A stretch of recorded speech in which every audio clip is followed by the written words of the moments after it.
Hello and welcome back to KETK Plus. As I said before we went into the break, we are going to go over the State Representative Cody Harris bills that he is introducing. He is introducing 4 bills into the state legislature that are all about East Texas water rights and all about these issues concerning, like, high capacity water wells and stuff that's going around. Excuse me, sorry y'all. It's kind of a tongue twister morning that are going around East Texas and that are affecting a lot of people in the area.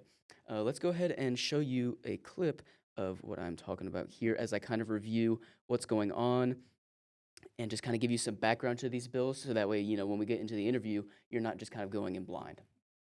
So let's get started off. State Representative Cody Harris of Palestine has introduced 4 new bills aimed at addressing water rights issues in East Texas. The proposed legislation seeks to establish updated regulations on groundwater usage, a move that Harris believes is necessary to protect local resources. Earlier this month, Harris, who serves as the chairman of the Natural Resources Committee, hosted an 11-hour meeting to hear from industry experts and residents affected by current water regulations. The bills aim to regulate the amount of water that can be pumped from an area and empower groundwater districts to deny wells based on usage. Harris has been in discussions with Governor Greg Abbott about including these bills in a special session, contingent on gaining more support from both the House and Senate. One of the bills, House Bill 215, changes the rule of capture and creates liability on an entity that pumps over 25,000 gallons of water per day and the pumping damages its neighbors, according to Harris. House Bill 216 states that a groundwater conservation district may not approve an application for a well if the production and export of all the wells that the applicant applied for a total of more than 5% of the modeled available groundwater for the conservation district. House Bill 217 provides liability protection for groundwater conservation districts to deny a permit based on the long-term damage to the aquifer. House Bill 218 requires 2/3 of the surrounding groundwater conservation districts to approve an export permit, no longer leaving the decision to only one groundwater district. Once again, those are the bills that are being introduced, and those are all written by Harris, and these are from Cody Harris. The outcome of these legislative efforts could significantly impact water management and rights in East Texas, with potential changes to how groundwater is regulated and protected. Now that we have some background info on that, let's go ahead and jump straight into Cody Harris's interview. I will say this is a long interview, 17 minutes, about 18 minutes. So, grab some popcorn and get ready to listen. We met yesterday and we'll meet again tomorrow. In a special session, it's a lot different where while committees are happening, especially when we're doing something to create legislation in response to a big tragedy, then we have to take some time to really, make sure we're developing the right policy. So that's taken some time. We've got the hearings going on with redistricting, and I think probably next week is when we'll probably see legislation hit the floor. Yes, I was definitely going to ask you about redistricting, but before we get into that, we can go ahead and talk about the 4 bills that you filed yesterday and announced on Facebook. So, can you tell me a little bit about them and how they're going to really help East Texans? Absolutely. So, just to remind everybody, what we're dealing with is really one individual, one entity, Conservation Equity Management, who owns 2 different properties in East Texas. One of them being in Anderson and Henderson or Houston counties, and one of them being in Henderson County. And between those 2 different properties, they've submitted applications to drill over 40 different high capacity water wells that the stated intention is to export that water out of our area and sell it. And so through the committee hearing that I held at the Capitol a couple of weeks ago that lasted over 11 hours, what we discovered is, determining how much groundwater is available to each area is something that each groundwater management area does. And they project out on a 20-year basis what are the desired future conditions, and then based on that, decide what the available groundwater is. And so for Henderson and Anderson counties, it totals up. So all of the groundwater use that will be available in those two counties is 36,000 acre feet, roughly, plus or minus a few acre feet. Well, when you total up what conservation equity management wants to pump out, it is well over that. It's around 50,000 acre feet of groundwater that they want to pump out of East Texas. And I don't think that any one entity should be able to capture all of the groundwater allotted to an entire aquifer for two whole counties and completely remove the ability for our area to do any sort of economic development or recruit new industries, build new homes, bring in new jobs. That's what that means. If one entity is allowed to take all of the groundwater, then that translates into shutting down the entire East Texas economy.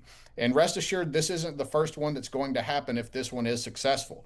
If it's successful, then throughout East Texas, there will be other for-profit water pirates coming into East Texas trying to take our water and ship it out to other areas of the state. So that's why I've filed these four bills that I did. The first one basically redoes the rule of capture. The rule of capture says that if you own a piece of property, you can stick a well in the ground and pump as much water as you want. And if you take the water out from underneath your neighbor's property, doesn't matter. Whoever has the biggest well wins under the rule of capture. So in the first bill that I filed, House Bill 215, it modifies that and says if you're pumping over 25,000 gallons per day out of one well, then you no longer have the right of rule of capture if you're damaging your neighbor, if you're taking property or the water out from underneath your neighbor. So that's a massive change in state water law, and really is the strongest bill out of all of them that I filed. The next bill, House Bill 216, it says that no entity can take more than 5% of the modeled available groundwater. So back to what I was talking about a minute ago, if 36,000 acre feet of groundwater is allocated for all of Anderson and Henderson counties for the Carrizo-Wilcox Aquifer, no one applicant, no matter how many wells they have or they're applying for, can take more than 5%. It actually says that a groundwater conservation district may not approve those applications if it takes over 5% of the modeled available groundwater. That's a very strong bill that would definitely prevent this project from going forward. The third bill, it requires, so in a transfer project, so when somebody comes in and wants to pump water out of the groundwater conservation district to another area, even if it's over the county line to, in a different conservation district, then the bill would require not only the approval of the groundwater conservation district, but 2/3 of the groundwater conservation districts in that groundwater management area. So it brings in further accountability into that approval process and make sure that if it's good for all of East Texas, then we've got a much bigger say, much bigger oversight over that whole process. Then the fourth bill that I've filed has to do with litigation. Liability for groundwater conservation districts. Right now, if a groundwater conservation district denies an application for a production well or a transfer well, then they are absolutely going to get sued for a takings claim in court. And these companies worth billions of dollars or hundreds of millions of dollars, their game plan is to outlast the groundwater conservation district or drive them into bankruptcy. And so what this bill does is remove liability from those groundwater conservation districts if they deny an application based on the long-term health of the underlying aquifer. Okay. Okay. And so let me go through that. That was great. We just went through a lot of the questions on each of those.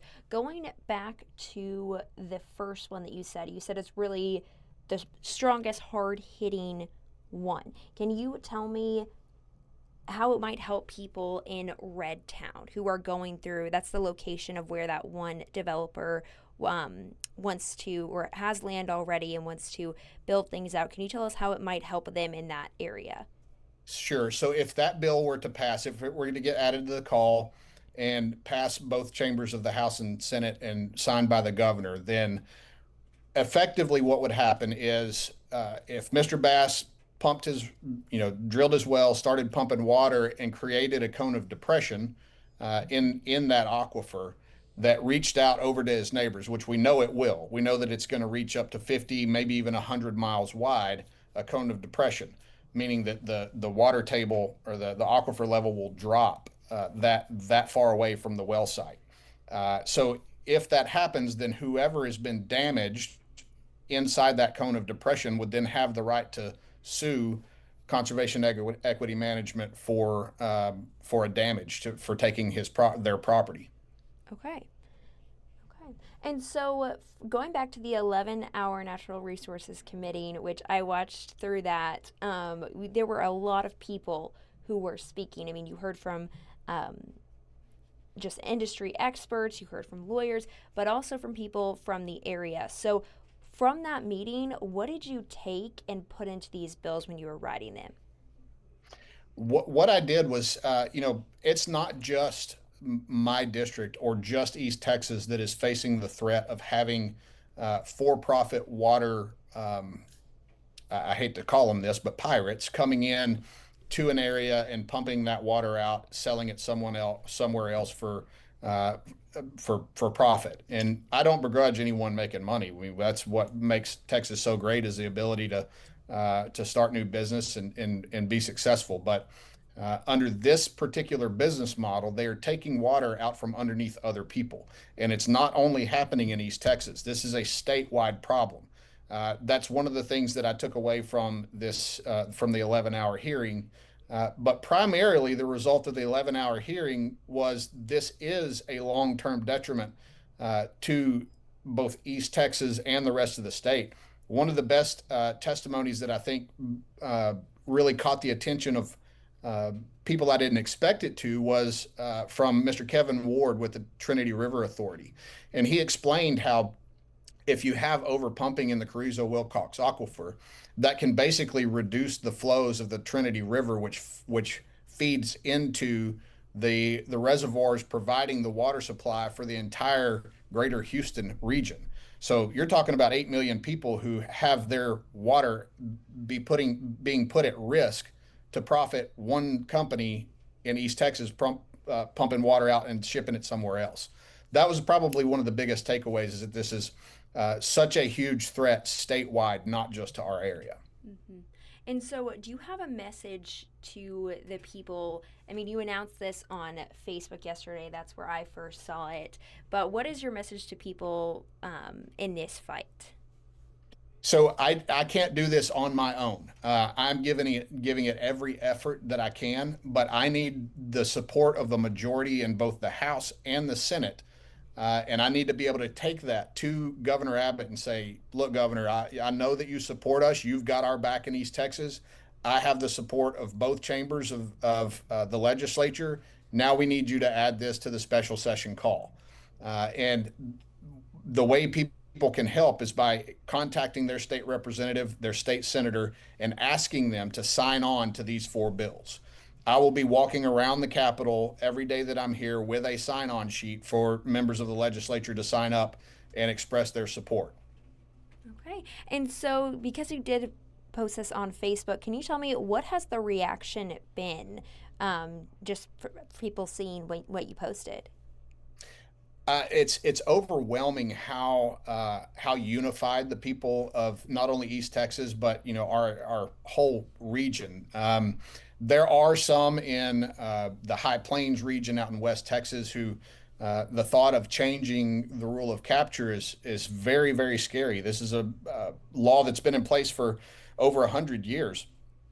And so to change that means that other things are going to have to change. Some people might have to relocate wells, or we've got to think through how it might have adverse reactions. But on the whole, I think it's been viewed, checked this morning, by nearly 100,000 people, that one Facebook post. So it's getting a lot of interest. People throughout East Texas are obviously worked up, and I'm worked up with them. That's why I'm working so hard on this and putting all of my effort on it while I'm here at the Capitol for this special session. And I'll continue to. This isn't going to end during this special session.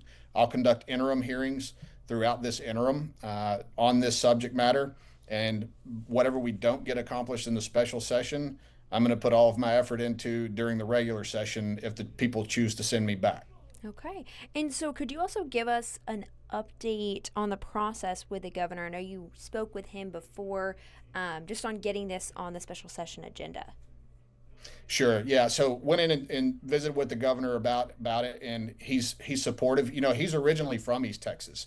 He's from Longview originally, and so he understands it, and he's supportive of what we're trying to do. Understands that uh, we've got to protect groundwater, not just for the region that it's in, but for the entire state of Texas to be able to have water availability long into the future.